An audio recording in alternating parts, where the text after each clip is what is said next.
یہ اللہ کی رحمتوں کا موسم بہار ہے اور اہل ایمان کے لیے کرم نوازیوں، رحمات، برکات اور انوار کا لوٹ سیل میلہ ہے، جس میں گناہگاروں کی بخشش و مغفرت کا ساماں ہوتا ہے اور اللہ ماہ صیام کی ہر شب کو گناہگار جہنم کی آگ سے آزاد فرماتا ہے۔ یہ بابرکت مہینہ اپنے دامن میں اتنی برکتیں لیے ہوئے جلوہ گر ہوتا ہے کہ رسول کریم صلی اللہ علیہ وآلہ وسلم نے ارشاد فرمایا، اگر لوگوں کو پتہ چل جائے کہ رمضان میں کیا ہے تو وہ آرزو کریں کہ پورا سال ہی رمضان رہے۔ اتنی برکتیں اور اتنی رحمتیں اللہ نے اس مبارک مہینے کے دامن میں ڈال دی ہیں۔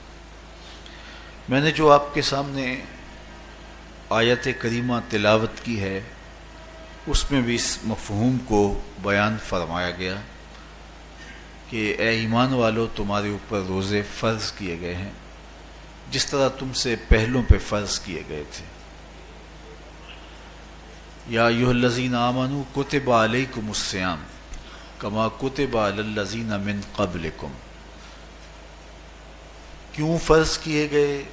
وجہ کیا ہے؟ لعلکم تتقون، تاکہ تم متقی بن جاؤ، تم پرہیزگار بن جاؤ۔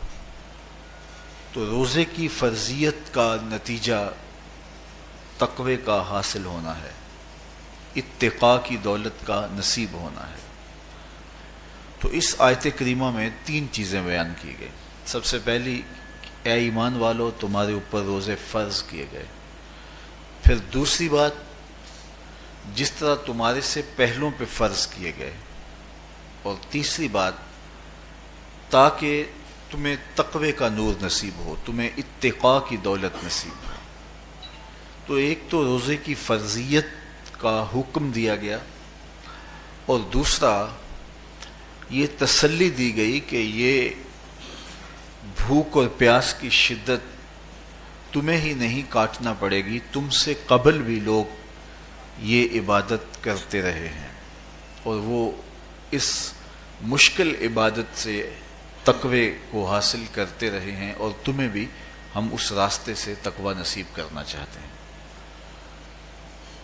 علامہ حقی علیہ رحمہ نے لکھا ہے کہ ملک تحمور الثالث، یہ حضرت آدم علیہ السلام کی اولاد سے تیسرا بادشاہ گزرا ہے، اس کے زمانے میں قحط پڑ گیا تھا، تو اس نے اپنی قوم کو یہ حکم دیا کہ ایک وقت کا کھانا آپ کھا لیں اور ایک وقت کا کھانا بچائیں اور وہ قحط زدہ علاقوں میں بھیجیں۔ تو قوم نے اس حکم کو بصر و چشم قبول کیا اور ایک وقت کا فاقہ کاٹ کے اپنے ان بھائیوں کے لیے وہ کھانا بھیجتے جو قحط میں مبتلا تھے۔ قوم کی یہ ادا اللہ کو پسند آ گئی اور وقت کے نبی پر وحی کی گئی کہ تمہارے اس عمل کو ہم عبادت قرار دیتے ہیں۔ تو حضرت آدم علیہ السلام کے بعد متصل ہی یہ عبادت فرض کی گئی، اور پھر جتنی بھی ملتیں، قومیں اور امتیں آئیں، ان میں روزے کی تحسین کی گئی اور روزے کی تلقین کی گئی۔ پرانی جتنی بھی کتابیں ہیں، اناجیل ہیں، تورات ہے، اس میں روزہ داروں کی تعریف موجود ہے۔ اور حضور علیہ السلام جب اس دنیا پہ تشریف فرما ہوئے تو آقا کریم روزے کی فرضیت سے پہلے بھی روزے رکھتے تھے۔ ویسے روزہ سن 2 ہجری کو فرض ہوا ہے، شعبان المعظم کے مہینے میں، لیکن اس سے قبل بھی ایام 20 کے حضور روزے رکھتے تھے، اور اس کے علاوہ بھی مختلف ایام میں اللہ کے محبوب روزے رکھتے تھے۔ روزے کی فرضیت کے بعد حضور علیہ السلام کی زندگی میں کل 9 رمضان آئے ہیں، جس میں 7 29 کے تھے اور 2 30 کے تھے۔ یہ بات ذہن میں رکھیے گا کہ روزے 29 ہوں ثواب پھر بھی 30 کا ہی دیا جاتا ہے. تو زیادہ تر جو رمضان المبارک کے مہینے ہوتے ہیں وہ 29 کے ہوتے ہیں، 30 کے کم ہوتے ہیں. حضور کی زندگی میں 9 میں سے 7 جو ہیں وہ 29 کے ہوئے ہیں اور 2 30 کے ہوئے ہیں، تو ثواب پورے 30 کا ہی ہے. بعض لوگوں کو زیادہ ہی مسئلہ ہوتا ہے، 29 ہو جائیں تو یہ اللہ کا کرم ہے کہ روزہ رکھنا بھی نہیں پڑا اور 30ویں کا ثواب بھی مل گیا، لیکن وہ شور مچا دیتے ہیں کہ یہ روزہ کھا گئے ہیں. میرا نہیں خیال کہ کسی کو اپنے ذمے اتنی بڑی امت کا بوجھ لینے کی پریشانی ہو اور وہ خام خواہ ایک روزے کے لیے پوری امت کا بوجھ اپنے کندھوں پہ ڈال لے. تو 29 روزے ہوں یا 30 ہوں، اللہ ثواب پورے 30 کا ہی عطا کرتا ہے. روزہ اللہ تعالی جل شانہ کی رضا اور اس کی محبت کے حصول کا ذریعہ ہے، اور اس کا عملی نتیجہ جو اس آیت کریمہ میں بیان کیا گیا وہ تقوی ہے. لعلکم تتقون. روزہ اس لیے فرض کیا گیا کہ تمہیں تقوی نصیب ہو جائے، اتقاء کی دولت نصیب.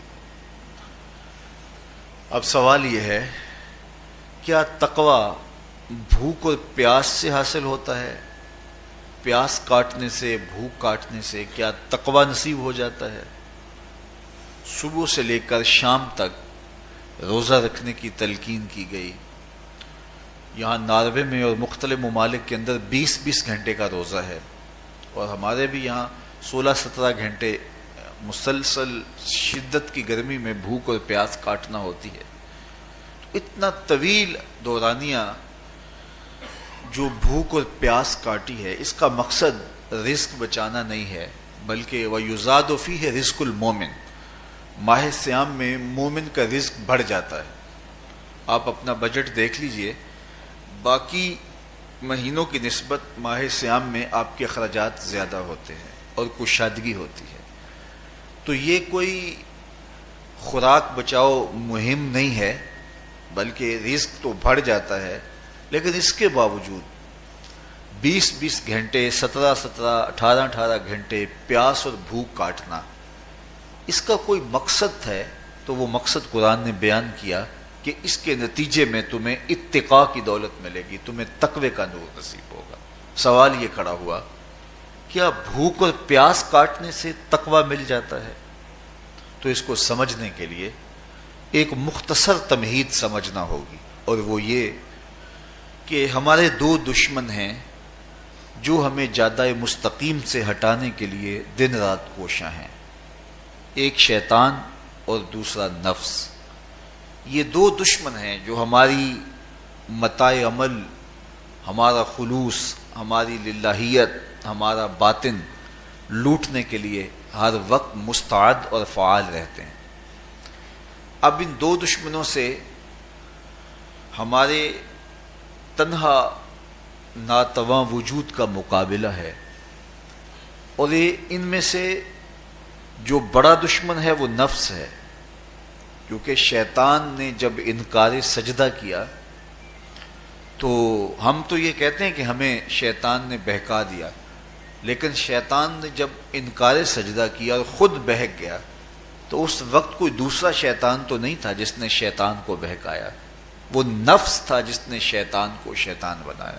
اس نے اندر سے کہا انا خیر منہ، میں بہتر ہوں. تو یہ انانیت جو تھی، انا خیر منہ، اس نے اس کو بہکایا. تو شیطان کو شیطان بنانے والا نفس ہے، تو نفس شیطان سے بھی بڑا دشمن ہے. ایک بزرگ تھے، وہ ساری زندگی اپنی زبان پہ انا کا لفظ نہیں آنے دیتے تھے. اس مفہوم کو بیان کرنا ہوتا تو وہ با الفاظ دیگر بیان کرتے. میں کا لفظ، انا کا لفظ وہ اپنی زبان پہ ساری زندگی انہوں نے جاری ہی نہیں ہونے دیا.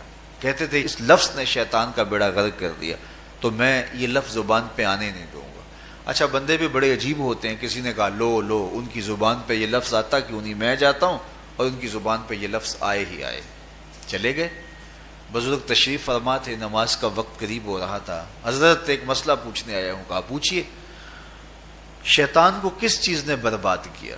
حضرت آپ تو بولیں گے کہ میں نے، آنا نے، تو کہوں گا جیسے بھی ہوا ان کے زبان پہ لفظ میں تو آ ہی گیا نا. تو وہ بزرگ بھی بڑے سیانے تھے، اس کی نیت کا کھوٹ سمجھ گئے. فرمانے لگے بیٹا نماز کا وقت ہو گیا ہے، نماز پڑھ لیتے ہیں پھر اس پہ بات ہوتی ہے.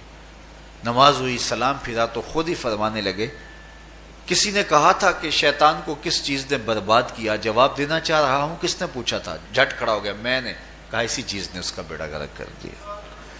تو جو نفس تھا وہ شیطان کو شیطان بنانے والا ہے. تو ہمارے ساتھ نفس بھی لگا ہوا ہے، ہمارے پیچھے شیطان بھی لگا ہوا ہے. شیطان بھی بڑا مکار دشمن ہے، چھوٹا دشمن یہ بھی نہیں ہے. یہ ہماری متاع عزیز کو، متاع ایمان کو، متاع عمل کو، متاع خلوص کو لوٹنے کے لیے دن رات مستعد اور فعال رہتا ہے. اللہ کے محبوب نے فرمایا الشیطان جاسم علی قلب ابن آدم فاذا ذکر اللہ خانسہ واذا غفل وسوسہ. شیطان اولاد آدم کے دل پہ قبضہ جما کے بیٹھ جاتا ہے. جب یہ اللہ کا ذکر کرتا ہے تو بھاگ جاتا ہے، اور جب یہ اللہ کے ذکر سے غافل ہوتا ہے تو یہ وسوسہ اندازی کرتا ہے. تو شیطان اولاد آدم کے دل پہ قبضہ جماتا. اسے پتہ ہے کہ دل قابو میں آ گیا تو پورا بدن قابو میں آ گیا، چونکہ میرے اعضائے بدنیاں میرے دل کے تابع ہیں. موسم اچھا ہے، رت سہانی ہے، صحن چمن میں پھول کھلے ہیں، لیکن میرا دل نہیں چاہ رہا تو ٹانگیں جنبش ہی نہیں کریں گی. مرغن غذائیں سامنے پڑی ہیں اور آپ کا تقاضا ہے کہ جناب لے لیجئے، لیکن میرا جی نہیں چاہے گا تو ہاتھ جنبش نہیں کریں گے. آسمان ستاروں اور کہکشاؤں سے بھرا ہوا ہے، جی نہیں چاہے گا تو نظر نہیں اٹھے گی. آپ سماعتیں بچھائے بیٹھے تھے، جی نہیں چاہے گا زبان نہیں بولے گی. تو پورے آزاد دل کے تابع ہیں، اور اگر دل شیطان کے تابع ہو گیا، اس کے ہتھے چڑھ گیا، تو پھر اعضاء وہی کریں گے جو شیطان چاہے گا. اور اگر یہ دل مالک کی محبت سے سرشار ہوگا تو پھر دل جو چاہے گا وہی اعضاء کریں گے. تو دل اللہ کی نافرمانی کی چاہت ہی پیدا نہیں ہونے دے گا، تو اعضاء بدنیاں کا رخ بھی اللہ کی رضا کے حصول کے لیے ہوگا. تو شیطان بھی قبضہ دل پہ جماتا ہے اور دل کو قابو میں کر کے حضرت انسان کا بیڑا غرق کرتا ہے. اللہ تعالیٰ کا کرم یہ ہوا اذا جاء رمضان سلسلۃ الشیاطین. اللہ کے محبوب علیہ السلام ارشاد فرماتے ہیں جب ماہ صیام آتا ہے تو شیاطین جکڑ دیے جاتے ہیں، جنت کے دروازے کھول دیے جاتے ہیں، جہنم کے دروازے بند کر دیے جاتے ہیں. اب ہمارے دو دشمن تھے، ایک نفس اور دوسرا شیطان. دونوں کے مقابلے میں ناتواں اور کمزور جان کو مقابلے میں آنا پڑتا تھا. لیکن جب ماہ صیام آیا، یہ ماہ انور آیا، تو ہمارے دو دشمنوں میں سے ایک دشمن باندھ دیا گیا. اب ہمارا مقابلہ صرف ایک دشمن سے رہ گیا. دیکھیے ماہ رمضان آتا ہے تو مسجدوں کے در کشادہ ہو جاتے ہیں، لوگوں کا رجحان دین کی طرف ہوتا ہے. جو 5 نمازیں بھی نہیں پڑھتے ہوتے ان کو تراویح میں بھی کھڑا ہوتا دیکھتے ہیں. اہتمام ہوتا ہے، نیکی کا، صدقہ و خیرات کا ماحول پیدا ہوتا ہے. ایسا کیوں ہے کہ شیطان بند گیا؟ لیکن اس کے باوجود نظر بھٹک رہی ہے، خیالوں میں آوارگی ہے، اور رشوت کا بازار گرم ہے. کیوں؟ کہ ابھی نفس موجود ہے. تو نیکی کا جو ماحول پیدا ہوا یہ شیطان کے بند جانے کی وجہ سے، اور برائی کا ماحول اب بھی موجود ہے یہ نفس کے موجود ہونے کی وجہ سے. تو ہمارے دو دشمن ہیں جو ہمیں جادہ مستقیم سے ہٹاتے ہیں، ایک شیطان اور دوسرا نفس. اب جب ماہ صیام آیا تو شیطان باندھ دیا گیا. اب ہمارا مقابلہ صرف نفس سے ہے، اور یہ نفس شیطان سے بھی بڑا دشمن ہے. شیطان کو شیطان بنانے والا نفس، اور وہ ہمارے ساتھ جڑا ہوا ہے. ماہ صیام میں شیطان تو بند گیا لیکن نفس نہیں بندھا. اب ہمیں اپنے نفس کو کمزور کر کے اور اپنی فتح حاصل کرنی ہے اور تقوی کی منزل کو پانا ہے. اب شیطان تو اللہ نے باندھ دیا، اب نفس کو کیسے باندھے؟ تو آئیے نفس کی بندش کیسے ہوگی یہ کسی ایکسپرٹ سے پوچھیں گے کہ یہ کیسے اس کو باندھیں گے، اس کو کیسے قابو میں کریں گے. تو کسی ایسے شخص سے پوچھیں جو اس شعبے کا ماہر ہو. تو علامہ اقبال کے مرشد ملا جلال الدین رومی علیہ رحمہ کہتے ہیں آؤ تمہیں میں ایک معالج کا پتہ دیتا ہوں جو تمہیں اس بیماری کا علاج بتائے گا اور اس کی بندش کے طریقے بتائے گا۔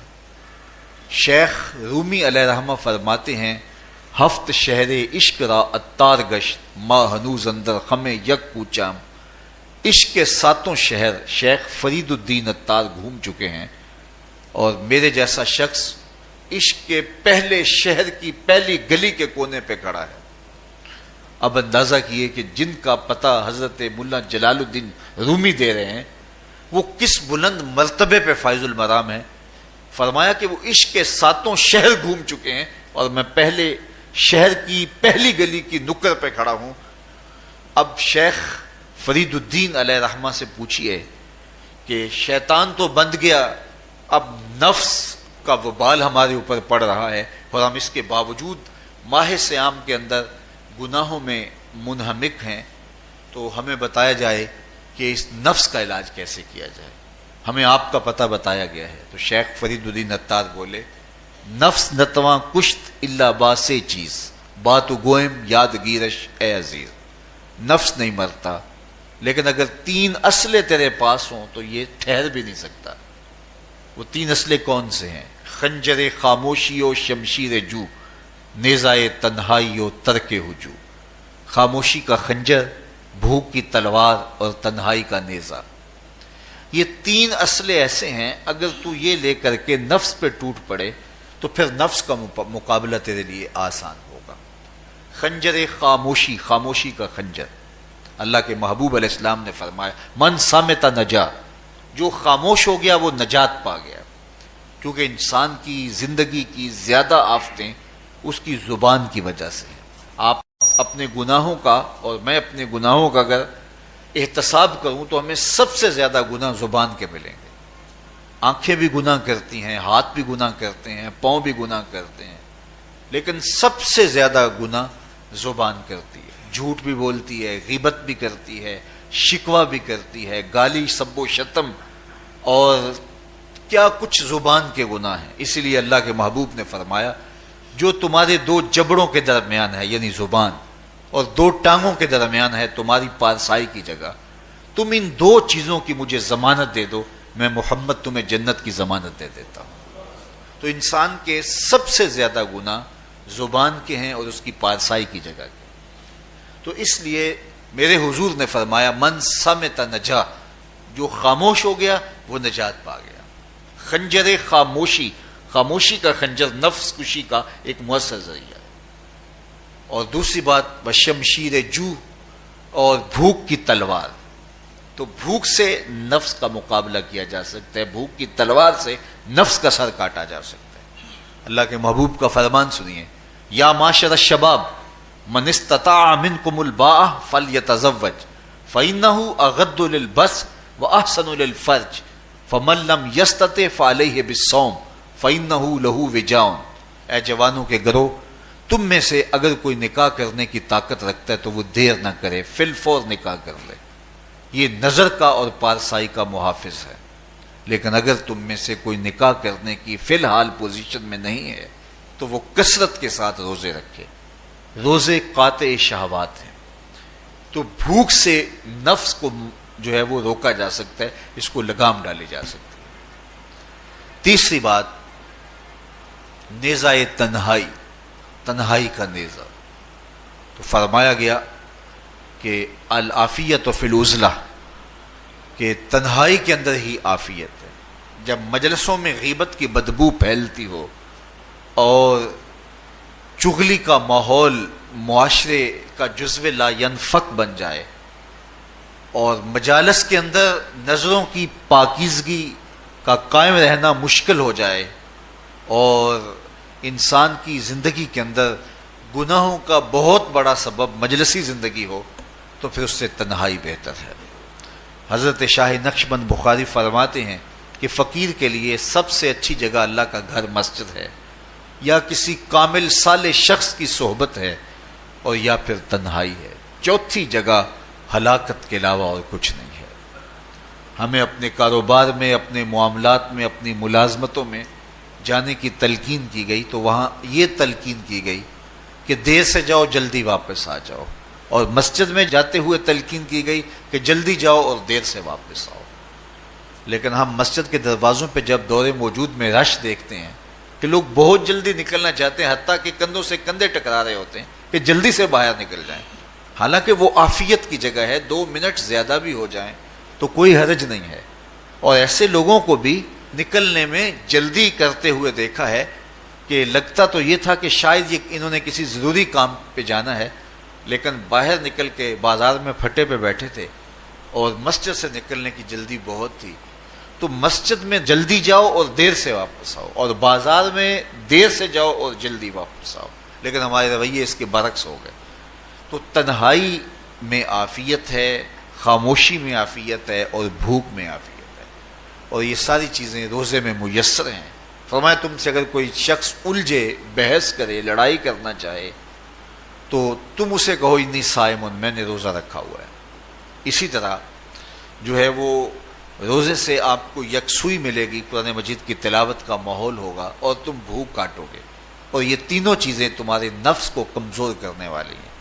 شیطان بند گیا، نفس کمزور ہو گیا، اور جب نفس کمزور ہو گیا، کمزور ہوتا ہے، یہ نفس مرتا نہیں ہے۔ یہ تو کوئی ہے باج فقیراں کسے نہیں ماریا، باہو ظالم چور اندر دا، یہ اندر والا چور جو ہے وہ اتنی آسانی سے قابو آتا ہی نہیں ہے، یہ پھر سر اٹھا لیتا ہے۔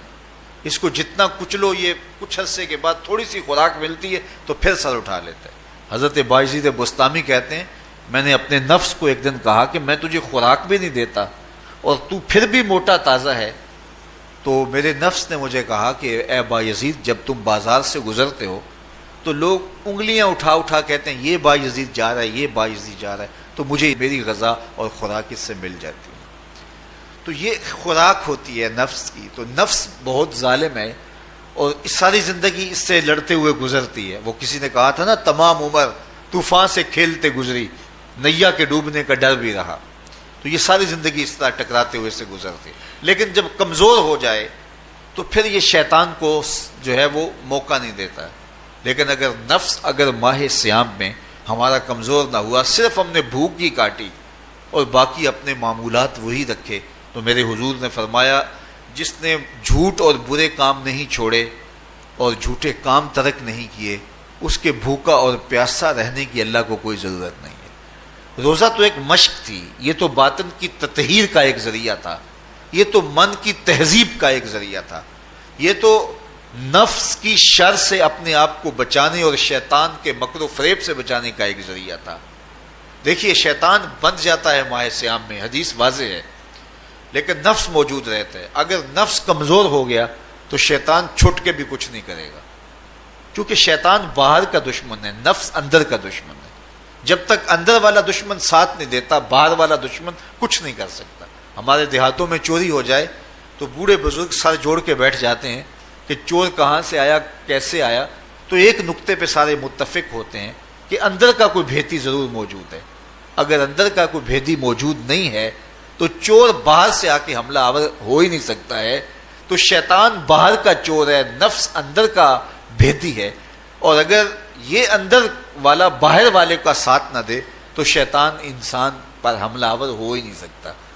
اس لیے اس کو قابو کر لیں، اس کو رام کر لیں، تاکہ شیطان چھٹنے کے باوجود بھی جو ہے وہ ہمارے اوپر حملہ آور نہ ہو سکے۔ ورنہ وہ تو پیچ و تاب کھا رہا ہے کہ یہ جو تم نمازیں پڑھتے ہو، سروں پہ ٹوپیاں تم نے پہنی ہیں اور بڑے شریف بن کے مسجد میں جا رہے ہو، ذرا چھٹ لوں عید کے دن ہی جو ہے وہ تمہارا سارا کیا دھرا برباد نہ کیا تو مجھے شیطان نہ کہنا۔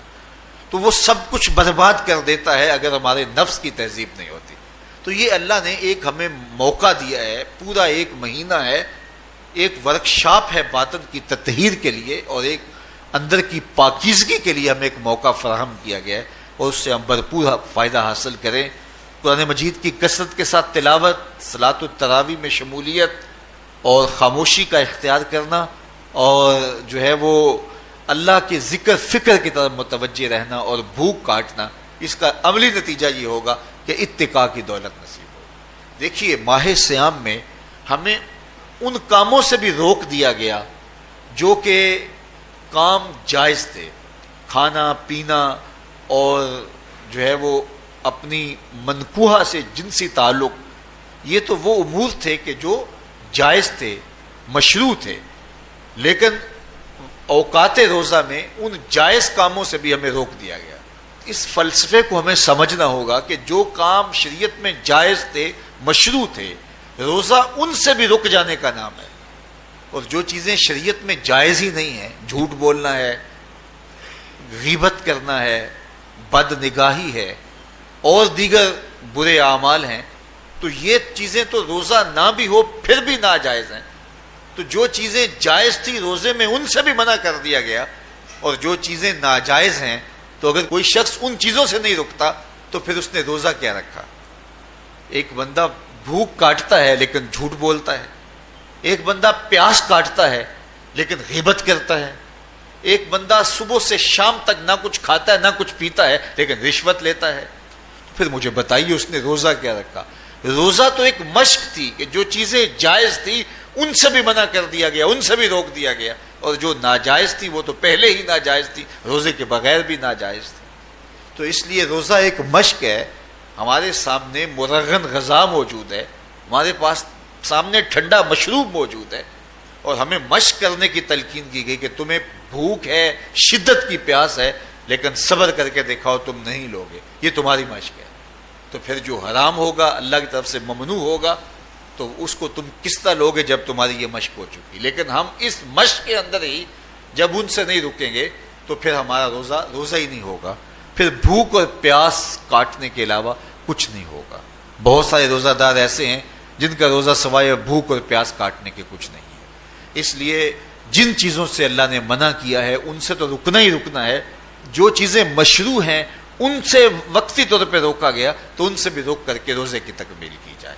اچھا، روزے میں ایک اور چیز ہے کہ ہمارے صوفیاء مراقبہ کر کے ایک دولت پاتے ہیں، اور وہ کیا کہ اللہ دیکھ رہا ہے. وہ مراقبے میں بیٹھ جاتے ہیں اور اس تصور میں ڈوب جاتے ہیں کہ میرا اللہ مجھے دیکھ رہا ہے، اور یہ یقین اپنے اندر اتارتے رہتے ہیں. اس کا نتیجہ یہ ہوتا ہے کہ پھر گناہ کرنا مشکل ہو جاتا ہے. یہ تصور جب بندے کے ساتھ جڑ جاتا ہے کہ میرا اللہ مجھے دیکھ رہا ہے.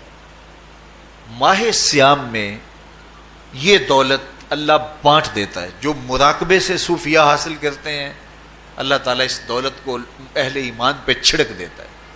کڑکتی دھوپ، برستی گرمی، زبان کانٹا، ہونٹ خشک، ٹھنڈا پانی دستیاب، دروازہ مکفل، کوئی دیکھنے والا بھی نہیں ہے، لیکن بندہ ایک گھونٹ بھی نہیں پیتا، وضو کرتے بھی احتیاط کرتا ہے کوئی قطرہ حلق سے نیچے نہ اتر جائے، کیوں کہ میرا اللہ مجھے دیکھ رہا ہے.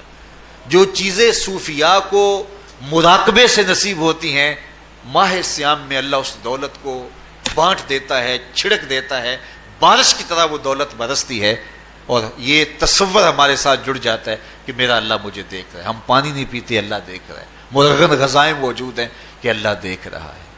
تو میں یہ پوچھتا ہوں کہ ہم کھانا نہیں کھاتے کہ اللہ دیکھ رہا ہے، ہم پانی نہیں پیتے کہ اللہ دیکھ رہا ہے، لیکن جب رشوت لے رہے ہوتے ہیں اللہ اس وقت نہیں دیکھتا؟ جب نظر بھٹک رہی ہوتی ہے اللہ اس وقت نہیں دیکھتا؟ جب خیال بہک رہا ہوتا ہے اللہ اس وقت نہیں دیکھتا؟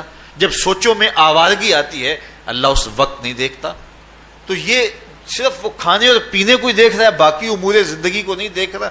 اور وہ کیا صرف رمضان میں دیکھتا ہے، غیر رمضان میں نہیں دیکھتا؟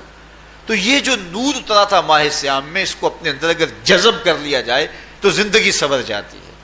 جو مراقبوں سے حاصل ہوتا تھا ماہ سیام میں، وہ میںہ کی طرح برسا، اور ہم اس کے اپنے اندر سمولیں، جذب کر لیں، تو نتیجہ یہ ہوگا کہ ہماری زندگی نور نہ لا نور ہو جائے گی. اور یہ تصور جب انسان کی زندگی میں جم جائے تو یہ گناہوں سے روکنے کا مؤثر ذریعہ ہے کہ میرا اللہ مجھے دیکھ رہا ہے.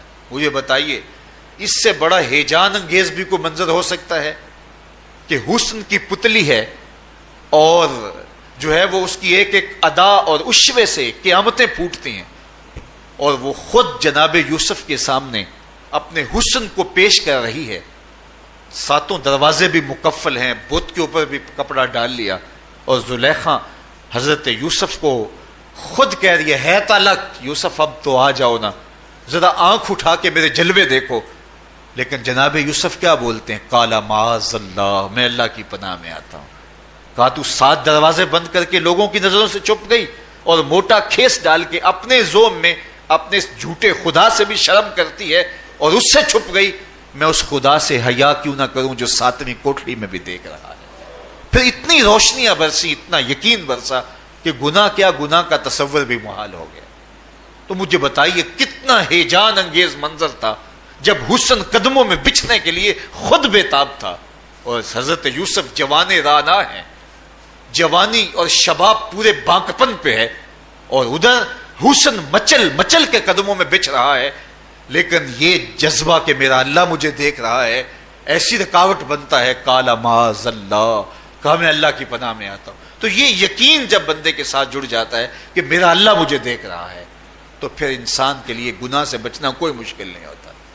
گھر میں فاقے ہوں، مشکل میں بندہ پھنسا ہو اور اس کو رشوت مل رہی ہو، تو پھر اپنا ہاتھ روکنا بڑا مشکل ہوتا ہے، بلکتے بچوں کا خیال آتا ہے۔ لیکن جب یہ خیال ہو کہ میرا رب میرا رازق ہے اور میرے اس عمل کو دیکھ رہا ہے، تو پھر بندہ اس کو پرے کا کی حیثیت بھی نہیں دیتا، اور جب وہ پاؤں کی ٹھوکر پہ بھی نہ رکھے تو پھر اللہ فرماتا ہے وَيَرْزُقْهُ مِنْ حَيْثُ لَا يَحْتَسِبُ، تو یہ کر کے دیکھ میں تجھے وہاں سے رزق دوں گا جہاں سے تجھے گمان بھی نہیں ہوگا۔ تو اپنے یقین کو کھڑا کر کے دیکھ، میرے اوپر اعتماد کر کے دیکھ۔ میرے حضور نے فرمایا اللہ پر توکل کرنے کا جو حق ہے اگر تم ادا کرو، وہ تمہیں ایسے رزق دے جیسے پرندوں کو عطا کرتا ہے۔ صبح گھر سے نکلتے ہیں خالی پیٹ ہوتے ہیں، ہمیں تو پتہ ہے دفتر میں جانا ہے، ہمیں تو پتہ ہے دکان پہ جانا ہے، ہمیں تو پتہ ہے فیکٹری میں جانا ہے، ہمیں تو پتہ ہے کہ ہم نے فلاں جگہ جا کے دہاڑی لگانی، لیکن ان کا کوئی کاروبار نہیں ہوتا، کوئی فیکٹری نہیں ہوتی۔ جدھر جی آیا صبح جو ہے وہ اڑان بھر دی، بند توکل پنچھی اڑ دے، خرچ نہ پلے زیرا ہو، نہ کوئی راز ہے نہ کوئی کاروبار ہے، لیکن کبھی ایسا نہ ہوا کہ شام کو خالی پیٹ آئے ہوں۔ تو کہا اگر تم اللہ پہ توکل کر لو، وہ بھی تمہیں ایسے رزق دے جیسے پرندوں کو رزق عطا کرتا ہے۔ پرندوں میں سے ایک پرندہ ہے ہنس، یہ سچے موتی کھاتا ہے، اور آپ پنساری کے پاس موتی لینے جائیں تو ہزاروں روپے تولے کے ماشے کے حساب سے آپ لیں تو پھر بھی آپ سوچتے ہیں کہ پتہ نہیں یہ خالص دیے یا نہیں دیے۔ وہ اتنے نایاب اور کامیاب ہیں کہ آپ ماشوں اور تولوں میں خریدتے ہیں اور پھر بھی آپ کو شک رہتا ہے کہ یہ خالص ہیں یا کہ نہیں۔ اور ہنس کھاتا ہی وہ ہے، اور دنیا پر ایک نہیں لاکھوں کروڑوں ہنس ہیں، اور روزانہ صبح و شام کھاتے ہیں اور پیٹ بھر کے کھاتے ہیں، اور اللہ انہیں روز عطا بھی کرتا ہے۔ تو یہ مالک وہ ہے، رازق ہے۔ جب اس پہ توکل اور اس پہ یقین پیدا ہو جاتا ہے تو پھر مشکل نہیں رہتا، پھر آسانی پیدا ہو جاتا ہے۔ تو روزوں میں اللہ تعالیٰ یہ یقین دیتا ہے کہ وہ مجھے دیکھ رہا ہے، بندہ یہ تیقن پیدا کر لیتا ہے کہ میرا اللہ مجھے دیکھ رہا ہے۔ بعض کا چھوٹے بچے روزہ رکھ لیتے ہیں تو مائیں بے چین ہو جاتی ہیں، جب دوپہر کے وقت پھول جیسے بچے کملا جاتے ہیں تو مائیں انہیں بند کمرے میں کوئی کھانا یا کوئی ٹافی یا کوئی اور چیز یا چاکلیٹ دیتی ہیں کہ بیٹے یہ کھا لو، تو وہ بچے نہیں کھا رہے ہوتے تو مائیں کہتے ہیں پتر کھا لو، کوئی نہیں دیکھ رہا، تو وہ بچے بھی کہتے ہیں اللہ دیکھ رہا ہے۔ تو وہ جو صوفیاء کو مراقبوں سے ملتا ہے وہ ایک بچے کو بھی نصیب ہو رہا ہے کہ میرا اللہ مجھے دیکھ۔ یہاں ایک اور بھی تسلی ہے، ہم ہزار گناہ گار سہی، ہم ہزار سیاہ کار سہی، لیکن ہمارا رب پہ کتنا یقین ہے رمضان میں پتہ چلتا ہے کہ اس ذات پہ ہمارا کتنا تیقن ہے، کتنا یقین ہے، جس کو دیکھا نہیں، چھوا نہیں، بات نہیں ہوئی، جو تصور خیال کی حدود سے بھرا ہے، اتنا یقین ہے کہ ہم پانی نہیں لیتے، کھانا نہیں لیتے کہ میرا اللہ مجھے دیکھ رہا ہے۔ کاش کہ اس کو ہم اپنی پوری زندگی میں پھیلا لیں، اور اس کو زندگی میں جب ہم طاری کر لیں گے تو پھر گناہ کرنا محال اور ناممکن ہو جائے گا، اور زندگی نور علی نور ہو جائے گی، اور یہی تقوی کا حصول ہے۔ تو فرمایا اے ایمان والو، تمہارے اوپر روزے فرض کر دیے گئے جس طرح تم سے پہلوں پہ فرض کیے گئے تھے، لعلکم تتقون، تاکہ تم متقی بن جاؤ، تاکہ تم پرہیزگار بن جاؤ۔ حضرت سلمان فارسی رضی اللہ تعالی عنہ سے مروی ہے کہ جب شعبان کی 29 تاریخ ہوتی تو اللہ کے محبوب ہمیں خطبہ ارشاد فرماتے، اس میں رمضان المبارک کے فضائل بیان کرتے اور کہتے تمہارے پاس ایک شہر عظیم عزت اور عظمت والا مہینہ آ رہا ہے، جس کا ہر دن باقی سال کے دنوں سے افضل ہے، جس کی ہر رات باقی سال کی راتوں سے افضل ہے، اور اس میں ایک رات ایسی ہے لیلۃ القدر جو 1000 مہینے سے بہتر۔ تو یہ اللہ تعالیٰ کی رحمتوں کا روپ ہے، رحمتوں کے دروازے کھول دیے جاتے ہیں، اور روزہ دار کا روزہ بالخصوص عصر کے وقت، شام کے وقت، پچھلے پہر، روزہ دار کے خالی معدے سے جو ایک بو اٹھتی ہے، مہک اٹھتی ہے، اللہ کو کستوری سے بھی زیادہ محبوب ہوتی ہے۔ اللہ اکبر۔ اور فرمایا للصائم فرحتان، فرحۃ عند فطرہ و فرحۃ عند لقاء ربہ. روزہ دار کے لیے دو خوشیاں ہیں. ایک خوشی اسے تب ملتی ہے جب وہ روزہ کھولتا ہے سارے دن کی بھوک اور پیاس کاٹ کے. جب شام کو ٹھنڈا اور میٹھا مشروب اسے ملتا ہے اور وہ مشروب اپنے جو ہے وہ منہ میں ڈالتا ہے، وہ معدے کی طرف اترتا ہے، تو اس کی زبان بولے نہ بولے اس کا ایک ایک انگ اللہ کی تسبیح بول رہا ہوتا ہے اور اللہ کا شکر ادا کر رہا ہوتا ہے. اس وقت اسے ایک عجیب فرحت ہوتی ہے کہ اتنا طویل لمبا روزہ تھا، شکر ہے کہ میرا روزہ تکمیل کو پہنچا. ایک روحانی مسرت، پھر روزہ کھلنے کے وقت اس کو بدنی مسرت. تو ایک فرمایا اس کو فرحت تب ملتی ہے جب وہ روزہ کھولتا ہے. وَفَرْحَةٌ عِنْدَ لِقَاءِ رَبِّهِ، اور دوسری فرحت اسے تب ملے گی جب روزے کے صلے میں اللہ اپنے رخ سے پردہ ہٹا دے گا اور اللہ اپنا دیدار عطا فرمائے گا. تو یہ روزے دار کے لیے خوشیاں ہیں. تو خوش نصیب ہیں وہ لوگ جو ماہ صیام کے روزے پورے خشوع و خضوع کے ساتھ رکھتے ہیں اور اس کی برکتوں سے مالا مال ہوتے ہیں. ورنہ بعض لوگ میں نے ایسے بھی دیکھے ہیں وہ چھوٹی چھوٹی بیماریوں کا بہانہ بنا کے روزہ ترک کر دیتے ہیں اور انہیں حوصلہ ہی نہیں پڑتا روزہ رکھنے کا. چونکہ الصوم نصف الصبر، روزہ آدھا صبر ہے. میں سمجھتا ہوں، میں شوگر کا مریض ہوں اور 4 سے 5 گھنٹے اگر مجھے کچھ کھانے کو نہ ملے تو میری طبیعت میں ایسا اضطراب اور بے چینی پیدا ہو جاتی ہے کہ میں گھر والوں سے الجھنے کی کیفیت میں بھی آ جاتا ہوں. لیکن ماہ صیام میں 20 گھنٹے بھی کاٹ لیتا ہوں، لیکن میری طبیعت پہ کوئی بوجھ اس لیے نہیں ہوتا کہ میں اللہ کی رضا کو اپنے ذہن کے ایک ایک گوشے میں رکھے ہوئے ہوتا ہوں. تو یہ آدھا صبر ہے، یہ صبر سکھاتا ہے. اور پھر روزے سے جب ہم بھوک کاٹتے ہیں تو غربا، مساکین، وہ لوگ جو بیچارے بھوک اور پیاس کاٹ کے زندگی گزارتے ہیں، ان کا بھی ہمیں خیال آتا ہے کہ ہمیں تو اپنے اختیار سے چند لمحوں کے لیے بھوک کاٹنی پڑی تو اس کی کلفت اور اس کی اذیت اتنی ہے. تو جو شخص مجبوری کی وجہ سے کاٹتے ہیں اور ان کے بلکتے بچے ان کے سامنے ہوتے ہیں تو پھر ان کا عالم کیا ہوگا. تو اس سے پھر صدقہ اور خیرات کا ماحول پیدا ہوتا ہے اور ہم غربا کو اپنے ساتھ خوشیوں میں شریک کرتے ہیں. اللہ تعالیٰ جل شانہ ہمیں ماہ صیام کے روزے، صلاۃ التراویح، دیگر صالح اعمال کی توفیق دے. بآخر دعوانا ان الحمد للہ رب العالمین.